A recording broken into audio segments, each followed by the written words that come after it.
സംസ്ഥാനത്തെ സ്കൂളുകളിൽ അറബി ഭാഷ ശക്തിപ്പെടുത്തും. അതിനുവേണ്ട എല്ലാ പിന്തുണയും സഹായ സഹകരണങ്ങളും നൽകാൻ തയ്യാറായിക്കൊണ്ട് വിദ്യാഭ്യാസ മന്ത്രി വി ശിവൻകുട്ടി രംഗത്തുണ്ട്.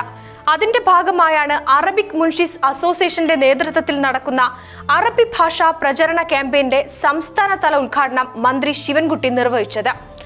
ഇതിനോട് ചേർത്ത് വെക്കേണ്ട മറ്റൊരു കാര്യം കൂടിയുണ്ട്. കുറച്ചു മുൻപ് മന്ത്രി മുഹമ്മദ് റിയാസും സ്കൂളുകളിൽ അറബി ഭാഷാ പഠനം ശക്തിപ്പെടുത്തണമെന്ന ആവശ്യമുന്നയിച്ചുകൊണ്ട് രംഗത്ത് വന്നിരുന്നു. മറ്റൊരു ഭാഷയും പ്രോത്സാഹിപ്പിക്കാൻ കാണിക്കാത്ത ഒരു പ്രത്യേകതരം താല്പര്യമാണ് സർക്കാർ ഈ കാര്യത്തിൽ കാണിക്കുന്നത് എന്ന് ചിലർക്കെങ്കിലും തോന്നിപ്പോയാൽ തെറ്റു പറയാൻ പറ്റില്ല.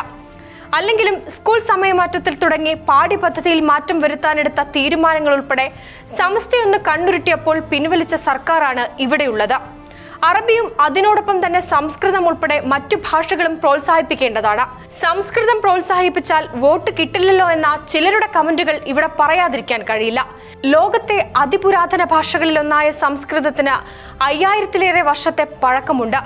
സംസ്കൃതത്തിൽ നിന്ന് ഉരുത്തിരിഞ്ഞിരിക്കുന്നവയാണ് മറ്റു പല ഭാഷകളും. സർവഭാഷാ ജനനി എന്നറിയപ്പെടുന്ന സംസ്കൃതം പ്രചരിപ്പിക്കുകയും പ്രോത്സാഹിപ്പിക്കുകയും ചെയ്യേണ്ടത് സർക്കാരിന്റെ കൂടി കടമയാണ്.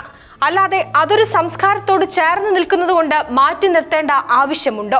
സംസ്കൃതം പ്രോത്സാഹിപ്പിച്ചാൽ ചിലരൊക്കെ മനഃപൂർവ്വം തമസ്കരിക്കാൻ ശ്രമിക്കുന്ന ചരിത്ര സത്യങ്ങൾ പുറത്തുവരും.